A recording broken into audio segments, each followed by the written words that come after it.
As deusas em cada mulher. Mitos como ferramentas de compreensão. O elo mais importante que observei entre padrões mitológicos e psicologia da mulher foi fornecido por Erich Neumann, um analista junguiano, no seu livro Amor and Psyche. Neumann usou a mitologia como meio de descrever a psicologia feminina. No meu entender, a sua combinação de mito e comentário psicológico é uma poderosa ferramenta de compreensão.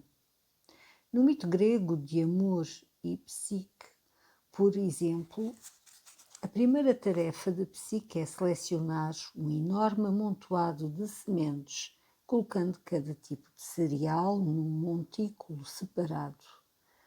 A reação inicial a essa tarefa, bem como às 3 seguintes, foi de desespero. Reparei que o mito se adequava a muitas das minhas doentes, abraços com diversas tarefas importantes. Uma delas era uma estudante de secundário esmagada por uma dissertação de fim de trimestre e que não sabia como organizar o material recolhido. Outra era uma jovem mãe deprimida que tinha de descobrir como organizar o tempo, estabelecer as suas prioridades e descobrir uma maneira de continuar a pintar. Ainda que num caminho escolhido por elas próprias, ambas estavam encarregadas, tal como Psique, de mais tarefas do que as que se sentiam capazes de realizar. Foram ambas buscar coragem a um mito que espalhava a sua situação, que lhes permitiu compreender o modo como reagiam a novas exigências e que atribuiu ao seu esforço um significado mais amplo. Quando uma mulher dá conta da dimensão mítica de alguma coisa que está a realizar, esse conhecimento toca e desperta nela uma profunda criatividade. Os mitos invocam sentimentos e imaginação e afloram temas que fazem parte do património coletivo da humanidade. Os mitos gregos e todas as outras histórias de fadas e lendas que ainda são contadas ao cabo de milhares de anos, mantêm-se atuais e pessoalmente relevantes, porquanto existe neles algo de verdadeiro acerca da experiência humana comum. Quando o mito é interpretado, pode ocorrer um sentimento de compreensão alcançada intelectualmente ou por intermédio da intuição. O mito é como um sonho que evocamos, mesmo quando não o compreendemos, porque é simbolicamente importante. Segundo o estudioso de mitologia Joseph Campbell, o sonho é o mito personalizado e o mito é o sonho despersonalizado. Não admira que invariavelmente os mitos pareçam vagamente familiares. Quando um sonho é corretamente interpretado, a pessoa que sonha tem um lampejo de compreensão, um "ah". Quando se esclarece a situação a que o sonho alude, a pessoa capta intuitivamente o conhecimento e conserva-o. Quando alguém reage com um "ah" à interpretação de um mito, é porque esse mito aborda de forma simbólica algo que é pessoalmente importante. Nesse momento, a pessoa capta alguma coisa e vê a verdade através dela. Esse nível mais profundo de conhecimento registrou-se em auditórios a que me dirigi quando relatei mitos e a seguir interpretei o seu significado. É uma maneira de aprender que toca uma corda, em que a teoria sobre a psicologia da mulher se torna o autoconhecimento, ou conhecimento acerca de mulheres significativas para os ouvintes, tanto do sexo masculino como do feminino. Comecei a utilizar a mitologia em seminários sobre psicologia da mulher em finais dos anos 60 e princípios dos anos 70, primeiro no University of California Medical Center, Langley Porte Psychiatric Institute, depois da Universidade de Califórnia em Santa Cruz e no Carl Jung Institute em São Francisco. Nos 10 anos e meio que seguiram a atividade de conferencista, deu-se a oportunidade de desenvolver os meus pensamentos e de obter reações de auditórios em Seattle, Minneapolis, Denver, Kansas City, Austin, Portland, Fort Wayne, Washington, D.C., Toronto, Nova York e na região da Baía de São Francisco, onde vivo. Onde quer que a conferência se realize, a reação era a mesma, quando usava mitos em conjunto com material clínico, experiências pessoais e ideias do movimento feminista, renovava-se e aprofundava a compreensão. Tinha começado com o mito de Psique, um mito que se dirige a mulheres que dão prioridade às relações. A seguir contém um segundo mito, cujo significado tinha desenvolvido, que descreveria mulheres que se sentiam estimuladas em vez de esmagadas perante obstáculos a ultrapassar ou tarefas a executar, e que por isso obtinham êxitos na escola e no mundo. A heroína mitológica era Atalanta, uma corredora e caçadora bem-sucedida em ambos os papéis, que suplantava os homens que tentavam vencê-la. Era uma linda mulher, comparável a Artemis, deusa grega da caça e da lua. Esta maneira de ensinar com naturalidade apelava a perguntas sobre outras deusas e comecei a ler e a interrogar-me sobre a gama existente e sobre o que representavam. Comecei a reagir com "ah".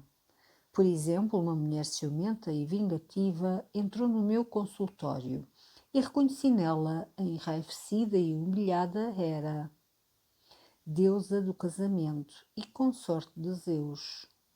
As leviandades do cônjuge provocavam na deusa esforços repetidos de perseguição e destruição da outra. Esta doente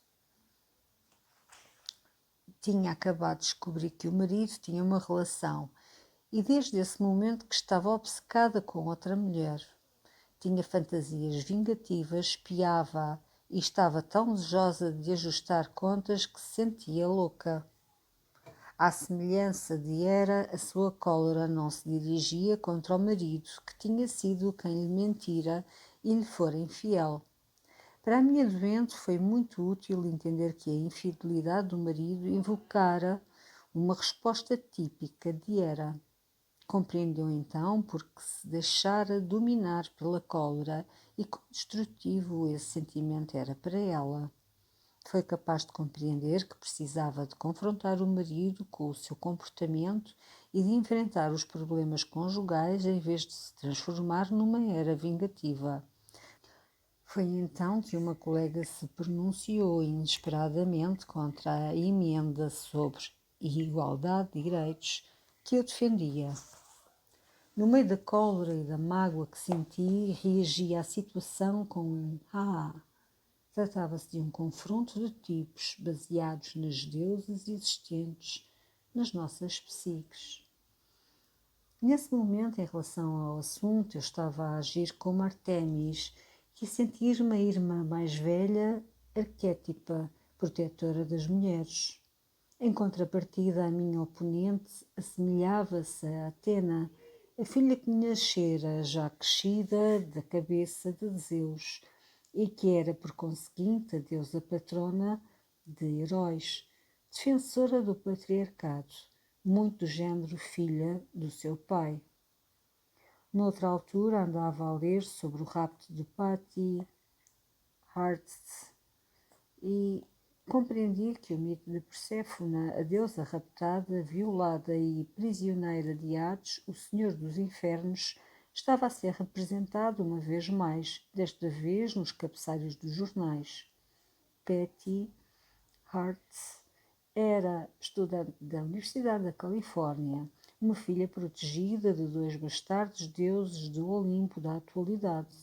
Foi raptada, levada para os infernos pelo dirigente do exército simbiótico de libertação, presa num cubículo escuro e violada repetidas vezes. Não tardei a ver deusas em cada mulher. Descobri que o facto de saber que a deusa estava presente aprofundava os meus conhecimentos acerca das ocorrências de todos os dias, bem como acerca dos acontecimentos mais dramáticos. Por exemplo, que deusa podia estar a revelar a sua influência numa mulher que cozinha e executa trabalhos domésticos. Apercebi-me da existência de um teste simples. Quando o marido está ausente durante uma semana, o que faz a mulher em termos de comida e o que acontece à casa. Quando uma mulher era a abreviatura dessa deusa, é a influência dominante. Com uma mulher Afrodite, comem sozinhas, é uma tristeza e uma desolação. Talvez queijo fresco comido da embalagem. Quando qualquer delas está sozinha, serve-lhe seja o que for que haja no frigorífico ou no armário, contrastando vincadamente com as refeições elaboradas e deliciosas se o marido está em casa. Cozinha para ele, faz o que ele gosta, evidentemente em vez daquilo que ela prefere, porque é uma boa esposa que fornece boas refeições. Era, porque a sua natureza maternal a leva a cuidar dele. Deméter, porque faz o que lhe agrada a ele. Perséfona, ou porque procura atraí-lo. Afrodite. Porém, se Héstia for a deusa que a influencia, a mulher põe a mesa e arranja uma boa refeição para si própria quando está sozinha. E a casa estará arrumada como é habitual. A motivação para o trabalho doméstico nas outras deusas é muito provavelmente negligenciada durante a ausência do marido, até uns dias antes do seu regresso. Uma mulher Héstia arranjará flores que nunca serão vistas pelo homem ausente. O apartamento ou a casa dela será sempre um lar, porque ela vive lá e não porque o prepare para outra pessoa. A seguir vem a pergunta: será que outras pessoas também acham útil e eficaz esta maneira de conhecer a psicologia da mulher por intermédio dos mitos? A resposta surgiu quando realizei conferências sobre as deusas em cada mulher. Os ouvintes ficaram entusiasmados, intrigados e excitados com a ideia de usar a mitologia como uma ferramenta de conhecimento. Era uma maneira das pessoas compreenderem as mulheres, uma maneira que as tocava emocionalmente. Quando apresentava estes mitos, as pessoas viam, sentiam e escutavam aquilo de que estava a falar. Quando os interpretava, reagiam com "ah". Tanto os homens como as mulheres aprendiam o significado dos mitos como uma verdade pessoal, verificando qualquer coisa que já sabiam e de qual se apercebiam nesse momento. Também participei em encontros de organizações profissionais e discuti as minhas ideias com psiquiatras e psicólogos. Partes deste livro começaram por ser exposições apresentadas na International Association for Analytic Psychology, na American Academy of Psychoanalysis, na American Psychiatry Association, no Human Institute of the American Orthopsychiatry Association e na Association for Transpersonal Psychology. Os meus colegas achavam esta abordagem clinicamente útil e apreciavam os conhecimentos sobre padrões de caráter e sintomas psiquiátricos que a compreensão das deusas pode fornecer. Para a maioria era a primeira vez que ouvia uma